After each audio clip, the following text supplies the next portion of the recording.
What's good, connoisseurs? Buenos dias, damas y caballeros, and welcome to another episode of the Salt and Lime Podcast, where we discuss all things dating, relationships, and tequila. So, with no further ado, let's get into it.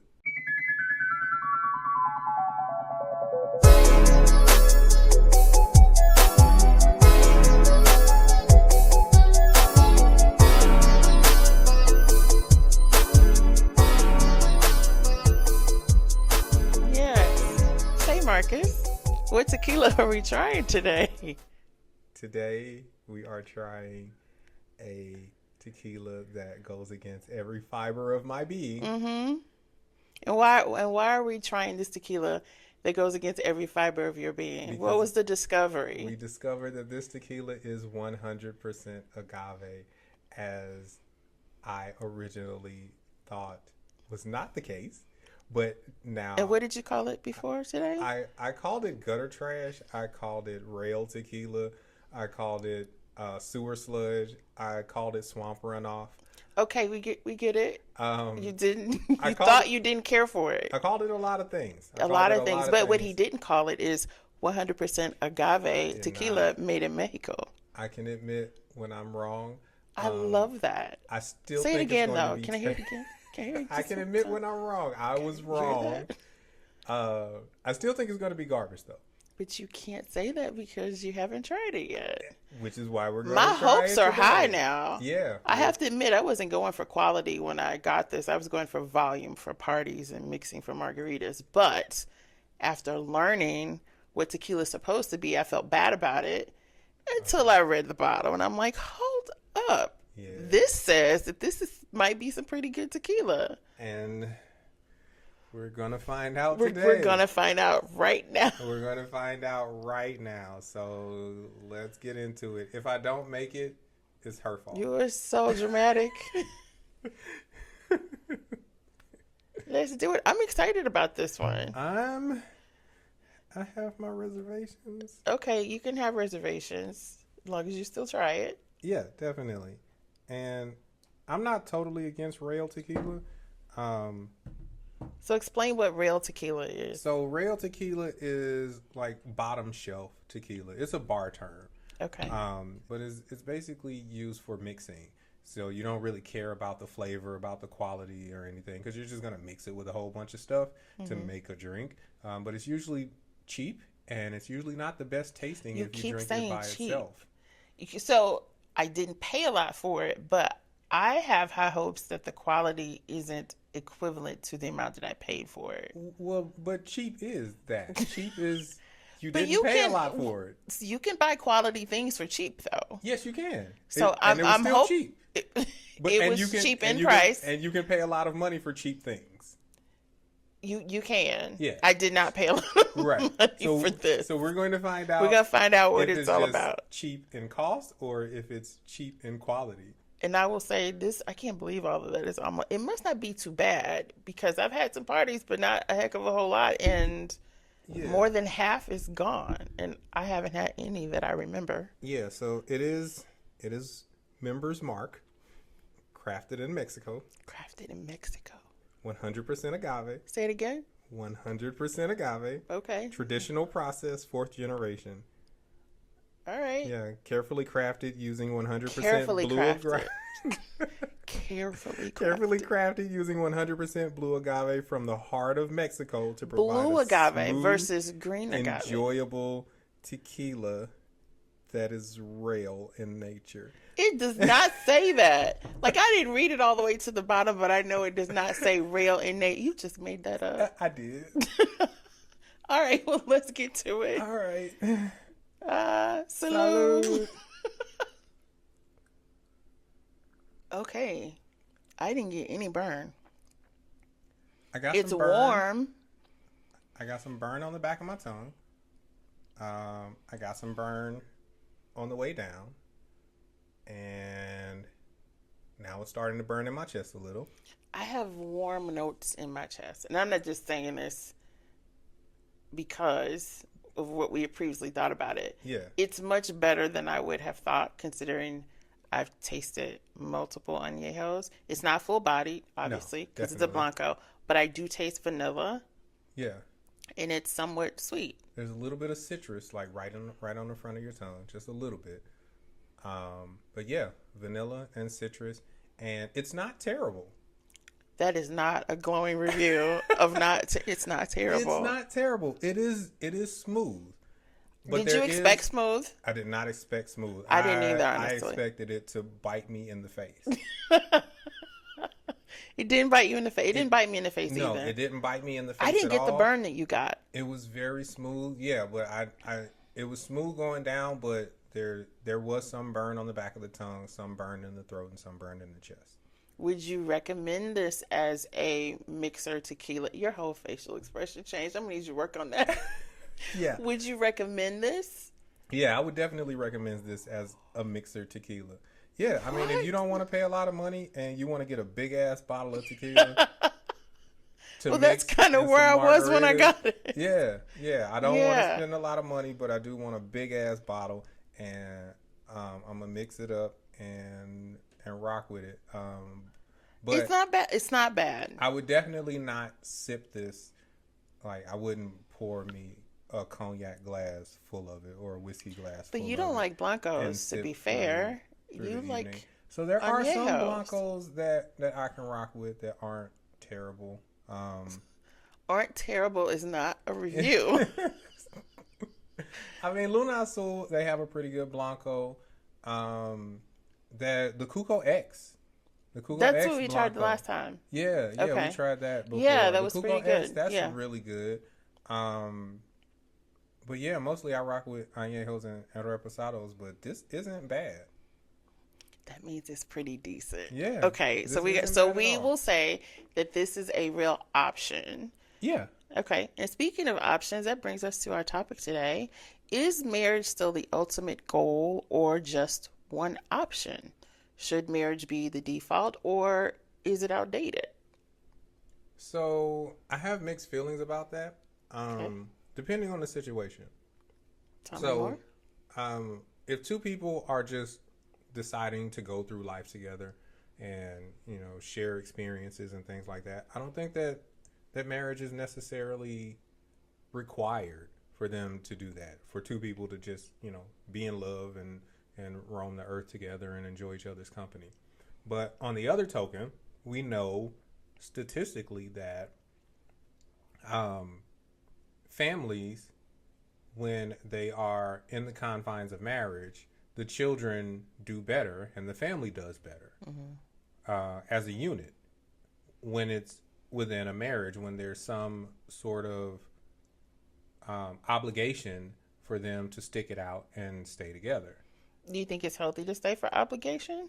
I mean, statistically speaking, yeah. I think it it's frames healthy for the it. I think it children. sets the tone.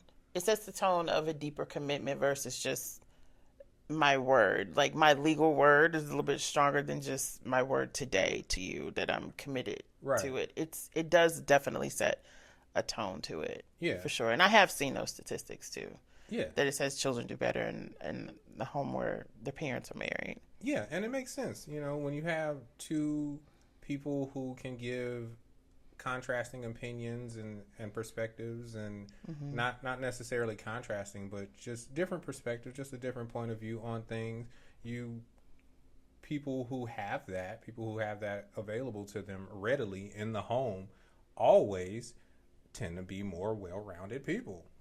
So just to get some clarity and context around what we're talking about, studies show that those with cohabitation experience are 50 to 80% more likely to divorce than couples who have not lived together before marriage. And there are more statistics. According to the Institute of Family Studies, 54% of first-time cohabitating couples saw their relationship end in a breakup within 6 years of moving in together, whereas only 33% had tied the knot in the same time frame. So that's to frame our conversation today in regards to if marriage is the ultimate goal. I think it just depends on the intention of the people that are in it. Definitely. Yeah, again, like if you're just two people who, just want companionship, you can get companionship outside of the confines of marriage. Marriage So offers companionship, like friendship, Right. then are you talking about, is there such thing as romantic companionship? I think so. Okay, so those two things are different. Yeah. I think platonic companionship and romantic companionship Okay, are two different things. all right, they are. Yeah. How much societal pressure do you think there is to marry? How much do you think that plays into people getting married? Oh, definitely. A Yeah. lot, a little bit, or Yeah. I mean, it's if you, I think about half and half. I would say about 50% of people who get married for status or to avoid shame. to avoid shame? Yeah, to You avoid think that shame. still exists today? Oh, hell yeah. Shame of not being married. Yes, the shame of not being married is specifically, especially when it comes to men, because men are very much shamed Really? if they are in a relationship with someone and it is long term and he Oh, has not proposed. yeah. What are you doing? He is right, exactly. What are you doing? What type of horrible savage are you? Why don't you make her an honest woman? Why don't you marry this woman? You must be a terrible person. You So, must be afraid of if commitment. the relationship is long, that's one thing. But if you've proposed and the engagement period is long, that's awkward. I think that's odd to me. Well, yeah. To be engaged for like 7, 8 years. Like, what are you doing? Right, because an engagement is it's It's a bridge. yeah, it's a marker that is an intent to marry. Sometimes I think people who are proponents of a very long engagement like that, I think it's just kind of like a stall tactic. Yeah, Like, I want to satisfy your desire to get married, so I'm going to propose, but I don't really have any end game. definitely. Okay, But just that's like the a problem. stringing along. I think that's the problem. I think people go into engagements, they go into relationships, they go into marriages with no plan. The plan is I want to get engaged. I want to have the big proposal thing. I want to, the That's ring. changed over years. I want to walk around The with big the ring. proposal thing. I don't think it's changed that much. It's more elaborate now than it was before. Oh, well, yeah. Yeah. It's gotten way worse. Worse, just Yeah, different. way worse. No, I would say worse. You're gonna say worse? I would say worse, and the reason why I say worse is because people aren't doing it for any practical purpose. Like there's no pragmatism in why they're getting engaged. They're just getting engaged because they want the status of The show yeah, of it. they you want mean? the show of it. They want the feeling of I'm so important that this person did all of these things for me and chose me. Like it's not about Well, that's a high. yeah, Being it proposed is. to is But a so is high. riding a roller coaster. They don't result in the same things. They don't result in the same I thing. would say they're Exactly. not really compatible. Once the roller coaster is over, you're done with it. When you get married, that is for life or until you pay to get out of the contract. Pay to get out of the contract. Yeah, because basically That phrasing is so funny to me. divorce, you have to sue your partner for your freedom. For an Underground Railroad. Yeah, that's what divorce is. Divorce is suing your partner for freedom. You have to file. What a if it's court consensual case. though? Even if it's consensual, It's still a it's suit to it's still a dissolve suit. the marriage. Yeah. It's just the way you said it. That's what it is. That's essentially what it is. Okay. All right. I've never gone through that, but I imagine anytime you're breaking away from a relationship, it's painful, even if it's what you want. Yeah. Well, I don't know. I've been divorced, and it wasn't painful at all because I wanted to be divorced. But the part about having to have the government get all in my personal business, But the government's business, already in your personal business. True. And I was unaware of that when I got married. I wish I would have known. Well, if you had stayed single, they'd still be all up in your personal business. You just wouldn't know. Well, I wouldn't have had to fill out and sign and send in paperwork. Okay. Explicitly detailing my personal business to the court. Got it. Yeah. So you have to do that when you get divorced? Yes. There's such a long list of paperwork. They get into your income. They get into all of your expenses. They get into your lifestyle. So can I ask you a personal question? Sure. You don't have to answer. No, that's okay. Your divorce, was it consensual? No, she did not want to get divorced. Okay. But you did. I did, very much so. Very much so. Yes. Okay. Well, we're not going to dive into that. I'll leave you alone. So do you think the pressure to marry is, do Do you think it's more pressure for men than it is for women? I don't think it's more. I think it's a different level of pressure because men are under the pressure to choose. So I think that is a lot less than the pressure to be chosen,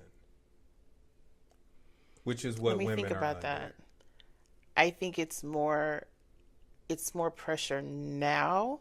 I mean, not on me personally, but I think it's more pressure now than there ever has been before. Like for whatever reason, there's this term that men tend to throw at women who aren't married and who have children. Well, that's why you're a single mom, which blows my mind because it's like, how is that derogatory to the parent who stays? Bec- That doesn't make sense to me. And why is that a thing? because women are the gatekeepers of sex. What does that have to do with parenthood? Women are the gatekeepers of sex, therefore, women are the gatekeepers of parenthood. Women choose when, how, where, now more than ever. Well, a little less so since Agent Orange has been in office, but now more than ever, women choose when, how, where humans are born. Okay, I'm not talking about that to have or not to have children. Okay. I'm talking about children that are already here, Mm-hmm. right? So, what does that have to do with a father being a father? Ultimately, women still make the choice. Of whether or not you can be a father to your children? Not whether or not you can be a father to your children, but whether or not you can be a father. Okay, but let's say that you've decided and you are a father, Mm-hmm. okay, and it didn't work out for whatever reason. Right. It's like she gets the bulk of the shame that it didn't work out, and now she's labeled a single mom and in a derogatory way. Right, because she had the choice. So when a company goes under, right, when a company, let's say an I'm trying to organization, follow. right, when a company goes under, rarely do they blame the employees. Rarely do they blame the workers. Rarely do they blame the infrastructure. They blame the manager, the person who sets up the infrastructure. And women set up the infrastructure for childbearing. Okay, yeah, getting past the childbearing part of it. Mm-hmm. Child is here. You both Yes. agreed to have the child. Right. But your relationship with her having nothing to do with the child, not you, universally speaking, Right. didn't work out. So you and her are not together. Right. She's still a mother, you're still a father. The mother tends to always be present regardless of what happens to that relationship. However, in conversations, it's always taught it like, well, that's why you're a single mom. And Yeah. it's like, well, what does that mean? It's, it, The it's father isn't here, but what does that have to do with her? it is a implication that she chose poorly. Wait, stop. Pause. It's an implication that she chose poorly Yes. and not a reflection on him not being there. Oh, it is definitely a reflection on him not being there. But we don't hear But that. he wouldn't be there. He wouldn't be in the position to leave had she not made a choice. This is the first time that overwhelmingly we place the responsibility of behavior on someone else that's not doing the behavior. Like, whatever I do, I'm responsible for what I do. I'm responsible for how I act or how I show up or how I don't show up. It's nobody else's fault when I don't show up. But when it comes to parenthood, I feel like women get the bulk of that blame for the man just not stepping up to his obligations, whether she was a factor in that or not. So I do want to acknowledge there are some women who use children as pawns and be like, well, you can't see your child. Right. I'm not talking about them. Right. I'm talking about there's a wide open door for you to still have a relationship with your child or children, and that man choosing not to do it because of whatever he's got going on with the mom. What does it have to do with the kids? That, to me, is a lack of his character. It doesn't speak anything to her. Right. But so, and I fully understand that. I'm not dismissing that. I'm not discounting that there are some terrible men out here. If you choose to engage with a woman in that way and you choose to go through all of the processes that get her pregnant, because there's only a couple things you can do to get a woman pregnant as a man. Okay. There's only a couple things you can do. There's a billion things you can do that won't get a woman pregnant. There's only 2 or 3 things that you can do to get her pregnant. If you go through that, you are absolutely responsible and on the hook for taking care of that child. And if you don't do that, you are a first-class piece of shit. I also want to point out culturally that that term, when we're talking about children where the father isn't present, or they'll say like, oh, you're the product of a single mother household. Everywhere else they're called fatherless children. But here it's like, oh, you were raised in a single parent or single mother household. And it's different. And I think words are important. How the shift happens, kind of like marketing almost. And right. I feel like maybe it was even intentional. Yeah, and it could be intentional because with great power comes great responsibility. And going back to my original point, women have all of the power in choosing whose DNA gets to proceed in the world. And because women have that choice, because women have all of the options after conception, like all of the options. As a man, I have 0 options after conception. You mean to keep the pregnancy or to terminate? Right. Okay. Right. I have 0 options. After conception happens, that's it. My choice to be a father or to not be a father is done with. That choice then falls on that woman. Mm-hmm. Women have all of the options. Women have the morning after pill option. Women have the pill, the process. Women have all of the options as far as after conception, do I want to be a mother or do I not want to be a mother? Men don't have that option. So because women have that power, mm-hmm. people assume that the responsibility also falls on them. Whether to see the child actually getting here, right. I'm more focused on once the child is here. Well, once the child is here, then, yeah, it's each person's obligation to make sure that that child has the best future as possible. But at the same time, because the child would not be here, mm-hmm. if it were not for the mother's choice, and because mothers are typically the primary source of care for a child, mm-hmm. Because women are biologically equipped to do that. Men are not. I do want to say, because I have to acknowledge this, as far as, well, you chose wrong. We have to acknowledge the Dr. Jekyll, was it Dr. Jekyll? Dr. Jekyll and Mr. Hyde? Dr. Jekyll and Mr. Hyde thing that goes on. Right. There are men who can show up really great in the beginning, and you would never know that he's going to morph into something else after you're already in it. So, I have seen that happen. I have. And I wish more women would admit that they don't actually know. But you know what I hear a lot? What? A woman's intuition is never wrong.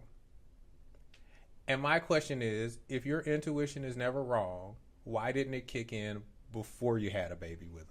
Well, I have my own thing about never, always, and definitive adjectives like that. They're usually not right. But yeah. I have witnessed men who come on really strong. They do everything right, and I don't mean for a little while. I mean for a long while. Yeah.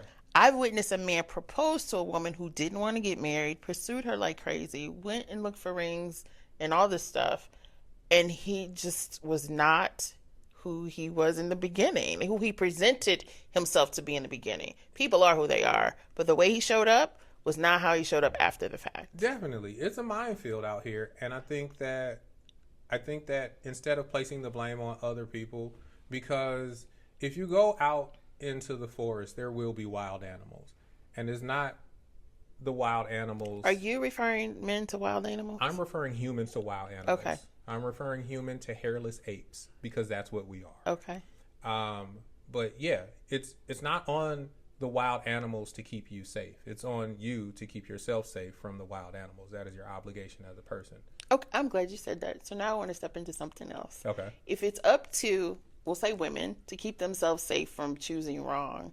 Now there's a big group or section of women who are choosing not to marry at all. And then they're being shamed for that too. Like, oh, then comes in the whole there are these buzzwords of, oh, that's because you're too masculine, and it's like, no, that's because I'm actually choosing this.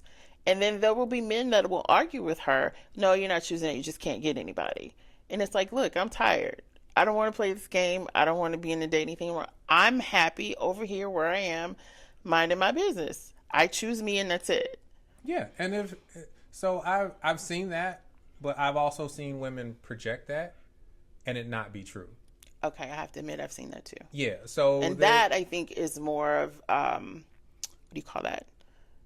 A source of protecting oneself. Yeah. Let me proclaim that I don't want this, so that if it doesn't happen, then I'm cool. Right. But I actually do want it. However, there are some people who are super genuine about, I don't really want to be married. Yeah, and I think the duality of that, people tend to play to the most negative aspects of anything that has to do with duality. So because there are... Explain that, because I don't think people are going to get what you're saying. Oh. It's playing to the negative aspects of duality. Can you explain? Yeah, so people tend to focus way more on the negative aspects of everything than the positive aspects of things. And everything is on a positive and negative spectrum, right? There are extremes on both sides. And people tend to pay more attention, to repeat, to share, to put more focus on what's not working, what's going wrong. The negative aspects of everything, right? So I have listened to sports conversations. Particularly one stood out to me. It was someone in the midst of LeBron outscoring every NBA player ever. Someone brought up how many shots he missed. Who cares? Why? Right. Especially when he has the stats that he has. Who cares? I get it. So, but that's what news is. It's mostly all negative. He's made enough shots to have more than 40,000 points. But people really, like literally, they're having a conversation about how many shots he missed. So how does this play into to marry or not to marry? So something can be great. Something can be amazing. Something can be monumental. Something can be a thing that is never done before. And there are a group of people who will focus only on how many shots you missed. Yes, that's true. And so with that, yeah, people tend to focus on the negative aspects when it comes to duality. So if there's a positive side to a spectrum and a negative side to a spectrum, the positive side being women who genuinely just don't want to be bothered and are happy living their best lives on their own. But then there are women who project that, but it's not true. They actually secretly want to be. Yeah, married. They're really sad. They bought a body pillow just to feel something warm next to them, and they're very unhappy being by themselves, but they project this image of happiness. And on that side, people are going to focus on the women who are not as happy. As someone who has been married for a long time before my husband passed, if you're not happy single, you are not going to be happy married. Oh yeah, I tell people that all the time. You are not going to be happy married. Definitely. In fact, you're probably going to be miserable married if you're not happy on your own. Yeah, and with yourself. I think people, because marriage and relationships is a business. And I'm sorry, but marriage and relationships, it's a business. Always? Selling. Yeah, the selling of images of marriage and relationships. Yeah. It's a business, and business is good. It's $1 billion business. It is, and they add tax when you say marriage. Yeah. Like I could go somewhere and I could reserve a space for a party, and the moment I say marriage, it almost doubles. Yeah. For how? So yeah. Yeah. Big business. So because dating and relationships is a business, they market it as a product, and yeah, that product gets pushed to everyone. It's for sale. Everything is for sale. If that's the case, there is a rise in partnerships instead of marriage. What is that about? And do you think that's going to shape society in some kind of way? Um, I don't know. I'm not sure Mm-hmm. because I don't really know other than like tax breaks and property ownership and child rearing. I don't really know what the benefits of marriage are outside Mm. of that. What can I get from being married? Again, outside of tax benefits, property ownership, and child rearing. What can I get? Healthcare, committed, the structure of marriage itself. Do you feel like that can, the structure of marriage, just the tone that it sets for the relationship, do you think you can get that in a partnership? Yes. You do. Yes, Okay. because there are and what sets it apart is I know people who are married who have absolutely no structure. So I can't even argue it's not with that guaranteed, right? because I do too. The structure isn't a factor of the marriage, it's a factor of the relationship. Got it. It's a factor of the bond between two people. Now, if one of you gets sick and you're not married, that's a whole mess with you not being the other person's spouse if you don't have a healthcare directive. Yeah. It's like you've got zero say, and God forbid if something actually happens, Yeah, right. then you could be in a really bad state. And I want to recognize you just said outside of those types of Yeah, things, right. but I do think those things are important, especially if you have children. Yeah.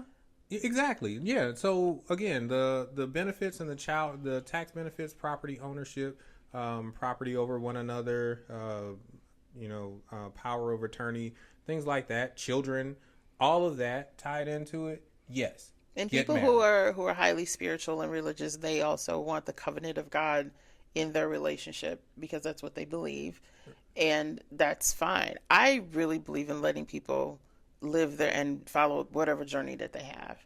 For me, I am a proponent of marriage. Yeah. Ironically, I don't have a desire to do it again. I Okay. don't. Like, two things can be true.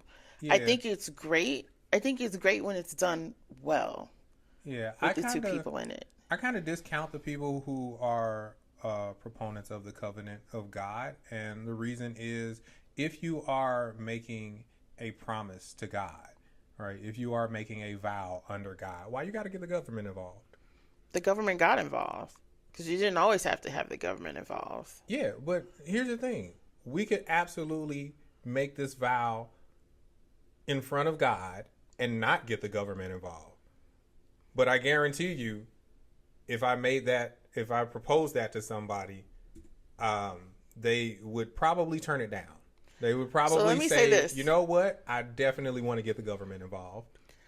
Because we got married not in the United States, our marriage is legal, but we didn't have to have the government involved as much because Jamaica was involved. I just had to record it. I didn't have to go through all the other hoops and stuff, but still received the same benefits as if we had been married here in the States. Yeah.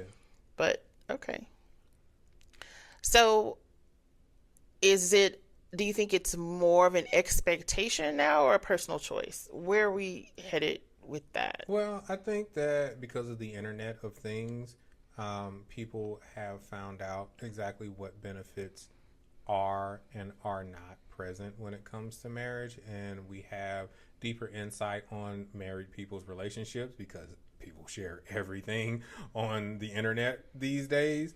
But even if they didn't, you had Miss Jenkins on the block, Well, you did, and but the people who had the card parties, you still knew it was just a different device of nah, finding out. yeah, but it's not the same as watching it in real time.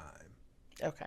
Yeah, hearing it as gossip is completely different as seeing it with your own eyes play out in real time.